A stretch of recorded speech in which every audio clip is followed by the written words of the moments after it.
अगर ट्रेडिंग में कोई सबसे अच्छी स्ट्रेटजी है तो वह है ट्रेंड के साथ ट्रेड करना। और मैं भी ट्रेंड के साथ ही ट्रेड करना पसंद करता हूं। लेकिन हम सभी जानते हैं कि मार्केट में हमेशा ट्रेंडिंग मूवमेंट नहीं होती, बल्कि ज्यादातर समय, लगभग 80% समय प्राइस साइडवेज रहती है। लेकिन जब प्राइस साइडवेज हो और हम ट्रेंड के साथ ट्रेडिंग करने वाली स्ट्रेटजी को फॉलो करते हैं तो हमारा बहुत ज्यादा नुकसान हो सकता है, क्योंकि हमें मार्केट की ऑर्डर स्टेट के बारे में जानकारी नहीं होती। मार्केट हमेशा एक ही स्टेट में नहीं रहती, बल्कि अपने स्टेटस को बदलती रहती है। जब मैं शुरू में प्राइस एक्शन सीख रहा था तो उस समय मेरे पास सिर्फ वही स्ट्रेटजी थी जो ट्रेंडिंग मार्केट में काम करती थी। लेकिन जब भी मार्केट साइडवेज में जाती तो मेरा स्टॉप लॉस हिट हो जाता और मुझे नुकसान होता। इसीलिए अगर आप डे ट्रेडिंग या स्कैल्पिंग करते हैं या करना चाहते हैं तो मार्केट की ऑर्डर स्टेट को समझना बहुत जरूरी है, क्योंकि जैसा कि मैंने बताया, खासकर इंट्राडे में मार्केट 80% समय साइडवेज ही रहता है। मार्केट का सबसे पहला स्टेट होता है ट्रेंडिंग स्टेट। इसे दो प्रकार में बांटा जा सकता है, स्ट्रॉन्ग ट्रेंड और चैनल ट्रेंड, जिसे वाइड ट्रेंड भी कहते हैं। अगर आपको चार्ट्स पर इस तरह का ट्रेंड दिख रहा है तो यह एक स्ट्रॉन्ग डाउन ट्रेंड है। यहां आप साफ देख सकते हैं कि प्राइस लगातार नीचे गिर रही है। जब मार्केट में ट्रेंड स्ट्रॉन्ग होता है तो प्राइस छोटे छोटे रिट्रेसमेंट लेकर तेज मूवमेंट करती है, चाहे वह अप ट्रेंड हो या डाउन ट्रेंड।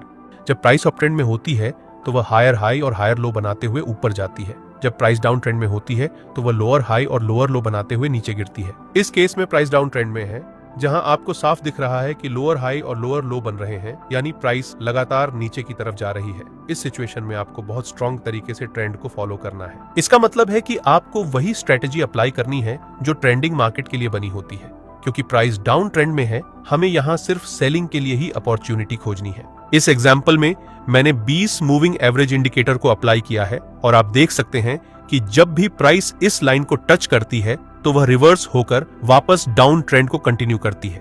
यह दिखाता है कि प्राइस अभी भी स्ट्रॉन्ग डाउन ट्रेंड में है। अब हम दूसरे प्रकार के ट्रेंड को समझते हैं, जिसे वाइड ट्रेंड या चैनल ट्रेंड कहा जाता है। जब डाउन ट्रेंड में प्राइस का रिट्रेसमेंट ज्यादा बड़ा हो जाता है तो हमें चार्ट पर इस तरह के चैनल दिखाई देने लगते हैं। इस केस में हम ऊपर के सभी रिवर्सल पॉइंट्स को कनेक्ट करके अपर ट्रेंड लाइन ड्रॉ कर सकते हैं और निचले रिवर्सल पॉइंट्स को कनेक्ट करके लोअर ट्रेंड लाइन बना सकते हैं। इस तरह के चैनल में हमारे पास बाइंग और सेलिंग दोनों की अपॉर्चुनिटी होती है।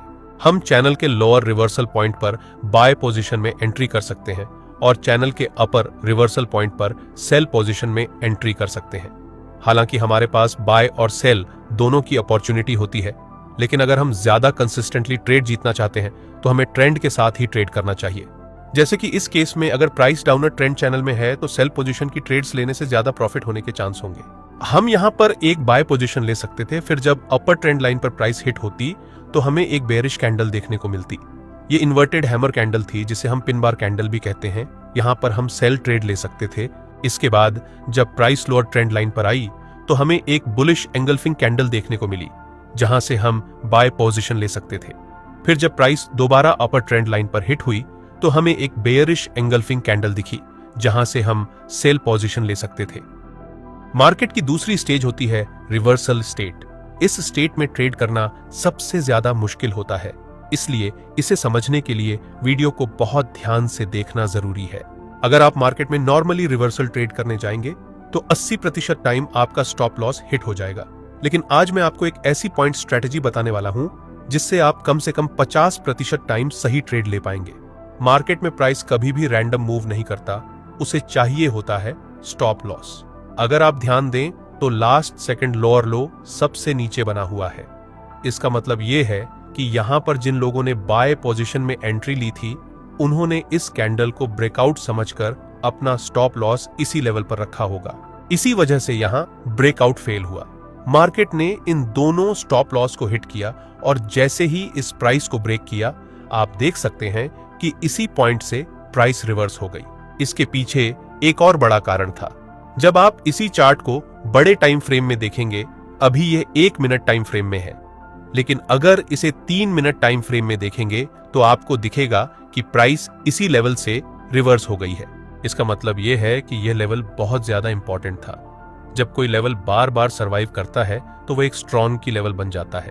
यही वजह थी कि जब अगली बार प्राइस इस लेवल पर आई तो यहीं से रिवर्स कर गई। इस जगह पर बाय पोजीशन लेने के लिए हमारे पास कई स्ट्रॉन्ग कंफर्मेशन थे। पहला, यह एक इंपॉर्टेंट की लेवल था। दूसरा, यह 1 मिनट के टाइम फ्रेम पर स्टॉप लॉस हंटिंग हुई थी। हमेशा ध्यान रखना कि स्टॉप लॉस हंटिंग छोटे टाइम फ्रेम पर ज्यादा वैलिड होती है, जबकि बड़े टाइम फ्रेम पर की लेवल, सप्लाई और डिमांड जैसी चीजें ज्यादा इंपॉर्टेंट होती हैं। तीसरा, इस इंपॉर्टेंट ट्रेंड लाइन का ब्रेकआउट हुआ था, और वह भी एक स्ट्रॉन्ग बुलिश कैंडलस्टिक पैटर्न के साथ। इन चारों कंफर्मेशन के बाद हम यहां पर बाय पोजीशन में एंट्री करते हैं। ट्रेड में एंट्री करने के लिए इस ब्रेकआउट कैंडल के हाई पर एक लाइन मार्क करनी होगी, और जब भी अगली कैंडल इस लेवल को ब्रेक करेगी तब हमें बाय पोजीशन में एंट्री करनी है। स्टॉप लॉस नियरेस्ट लो पर होगा, और टारगेट के लिए हम प्रीवियस की लेवल को रख सकते हैं। आप देख सकते हैं कि प्राइस यहां से हायर हाई बनाते हुए ऊपर की तरफ बढ़ती है और हमारा टारगेट हिट करती है।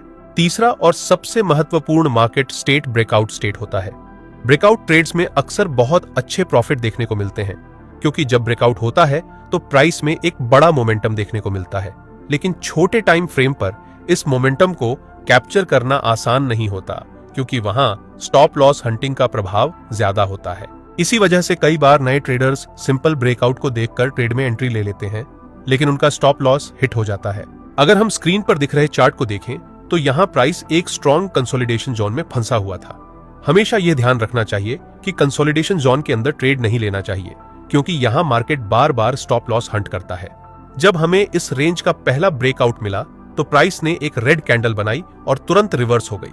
लेकिन जब असली ब्रेकआउट हुआ तो देखा जा सकता है कि कैंडल कितनी बड़ी बनी है। इस तरह की कैंडल में आमतौर पर रिटेलर एंट्री नहीं लेते, क्योंकि उन्हें लगता है कि स्टॉप लॉस बहुत बड़ा हो जाएगा और रिस्क रिवॉर्ड उनके फेवर में नहीं रहेगा।